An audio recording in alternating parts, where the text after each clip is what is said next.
Good evening to all of you. So let us start a new topic in geography, Indian geography, जिसमें से एक question कई बार पूछा गया है और आता भी, मतलब कि लगभग हर बार आता है, तो हमें इसको देख लेना चाहिए और हम थोड़ा इसको तेज खींचने की कोशिश करते हैं। चलिए देखते हैं।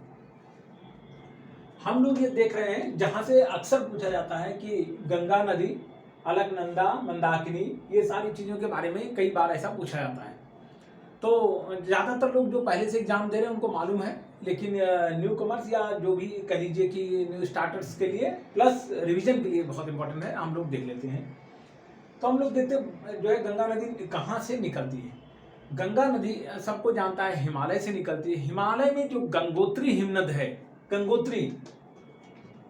गंगोत्री हिमनद के गोमुख से निकलती है। ये आप जान लीजिए कि ये रहा गंगोत्री आपका। यहाँ जो गोमुख है ये अक्सर क्वेश्चन में आ जाता है। गोमुख यहाँ पे लिख दे रहा हूँ छोटा सा, यहाँ से निकलती है, इसको भागीरथी कहते हैं। और टिहरी में आके, यहाँ पर टिहरी डैम भी है, टिहरी में आके भिलांगना छोटी नदी है, भिलांगना, भागीरथी और भिलांगना टिहरी में मिलती हैं।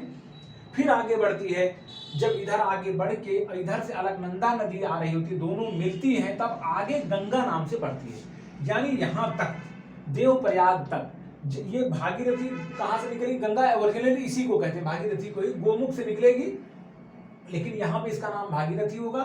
टिहरी में भागीरथी और भिलांगना मिल जाएंगी, आगे बढ़ेगी। यहाँ देवप्रयाग जो लिखा है यहाँ पर, ये अलकनंदा नदी और भागीरथी मिलती है, तो यहाँ से इसका गंगा नामकरण हो जाता है। ऋषिकेश, यहाँ पर देखिए ऋषिकेश है, आगे हरिद्वार, ये आगे टिहरी। अब जो है एक क्वेश्चन तो यहाँ पर गया, कहाँ से? गंगोत्री के जो है गोमुख से निकलती है। कहाँ मिलती है? भागीरथी भिलांगना टिहरी में निकलती है। और भागीरथी और अलकनंदा जहाँ मिलती है वहाँ क्या, उस स्थान को क्या कहते हैं? देवप्रयाग, पंचप्रयाग की बात यहाँ होगी। देवप्रयाग कहाँ है? भागीरथी और जो है अलकनंदा जहाँ मिलती है। अब आगे जो है हरिद्वार में जो है नीचे आ जाती है। कहाँ पर?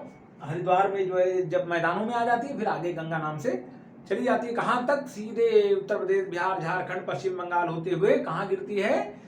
बंगाल की खाड़ी में गिरती है। उसके बारे में थोड़ी बाद में चर्चा करेंगे, अभी देखते हैं। अब यहाँ देखिए केदारनाथ कहाँ है? मंदाकिनी नदी पर। मंदाकिनी नदी के जस्ट जहाँ से स्टार्ट होती है वहीं पे है केदारनाथ। केदारनाथ से स्टार्ट होती है कौन सी? मंदाकिनी नदी। और कहाँ मिलती है अलकनंदा को? यहाँ पर।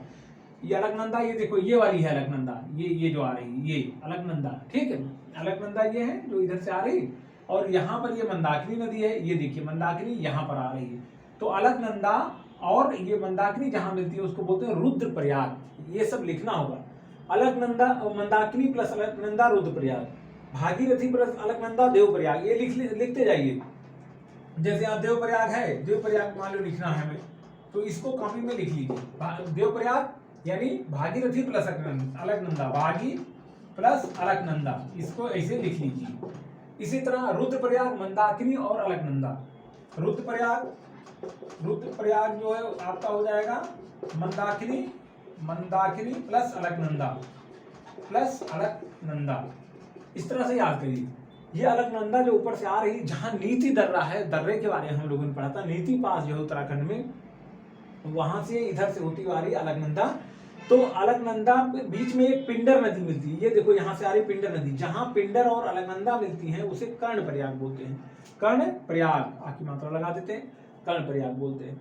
बद्रीनाथ किस नदी के तट पर है? तो अलकनंदा, देखो यहाँ पर बद्रीनाथ है, ठीक है। यहाँ पर बद्रीनाथ किस नदी के तट पर है? कई बार पूछा गया, अलकनंदा नदी के तट पर। केदारनाथ कहाँ है? मंदाकिनी नदी के जहां से स्टार्ट होती है वहीं पे है केदारनाथ। बद्रीनाथ धाम है, आप जानते हैं 4 धामों में आदि शंकराचार्य ने जिनकी स्थापना की थी, 4 धामों में से एक है बद्रीनाथ, बहुत ही इंपॉर्टेंट है, ठीक। तो ये सब आपके क्वेश्चन जो है यहाँ से बनते हैं। कौन नदी कहाँ मिलती? बद्रीनाथ किसके जो है तट पर, जो है यहाँ पर अलकनंदा। केदारनाथ, मंदाकिनी जो है कहाँ से आती है? केदारनाथ धाम के नजदीक से, यहाँ से। केदारनाथ किसके नजदीक है? मंदाकिनी नदी पे है। और यहाँ पे पिंडर नदी जो मिलती है अलकनंदा से, जो उसको कर्णप्रयाग बनता है। मंदाकिनी अलकनंदा मिलती है, रुद्रप्रयाग बनता है। अलकनंदा और भागीरथी मिलती है तो देवप्रयाग कहलाता है।